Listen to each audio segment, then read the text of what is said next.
जय शिवराय मित्रांनो, तुमच्याकडे फार पैसा नाही आहे, वेळ कमी आहे, त्या क्षेत्रातला बिझनेसचा अनुभव नाही आहे, तरी पण तुम्हाला करोडपती व्हायचं आहे. होऊ शकता मित्रांनो. प्रत्येक वेळेला नवीन क्रिएटिव्हिटी करूनच बिझनेस करण्याची गरज नाही आहे. त्याच्यामध्ये फेल्युअरचे चान्सेस खूप जास्त असतात.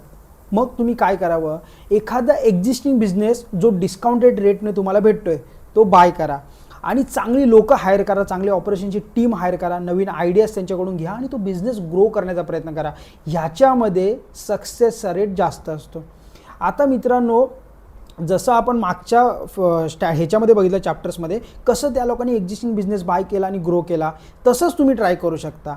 तुमच्या रिलेटिव्समध्ये जर कोणी ऑलरेडी जर समजा बिझनेस केला असेल, कपड्यांचा बिझनेस किंवा बोलतात ना फूडचा बिझनेस, तर त्यांच्याकडून तुम्हाला काही गोष्टी अनुभवायला भेटतील की कशामुळे ते लॉसमध्ये गेले. त्या गोष्टी तुम्ही मिटिगेट केल्या तर नक्कीच त्या गोष्टी तुम्ही मिटिगेट करून सक्सेसफुल होऊ शकता.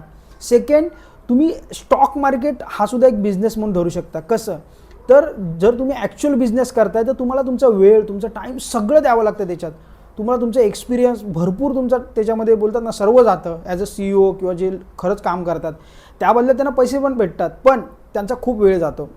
ह्या व्यतिरिक्त जर तुम्ही त्या स्टॉक्सला जर ऑनलाईन प्लॅटफॉर्म थ्रू एका बटनाच्या क्लिक थ्रू जर कुठल्या डीमॅट अकाउंट थ्रू त्याला आपल्या अकाउंटमध्ये घेत आहे, तर त्याने काय होणार, तुम्ही त्याचे शेअर होल्डर बनता. त्यातून डिव्हिडंड, बोनस हे सुद्धा तुम्हाला भेटतं.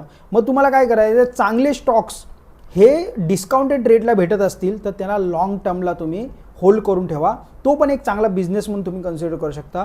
ह्या दोन्ही गोष्टींचा तुम्ही नक्कीच एक्सपिरियन्स घ्या, थोडं नोट्स काढा आणि ह्याला थोडंसं तुम्ही बघा कसं कसं काय काय कुठल्या कुठल्या गोष्टीत लॉस होते ते मिटिगेट करून तुम्ही सुद्धा एक एक्झिस्टिंग बिझनेस बाय करण्याचा प्रयत्न करू शकता. नक्कीच तुम्ही सक्सेसफुल बिझनेसमॅन व्हाल. एकदा ट्राय करून बघा मित्रांनो. थँक्यू.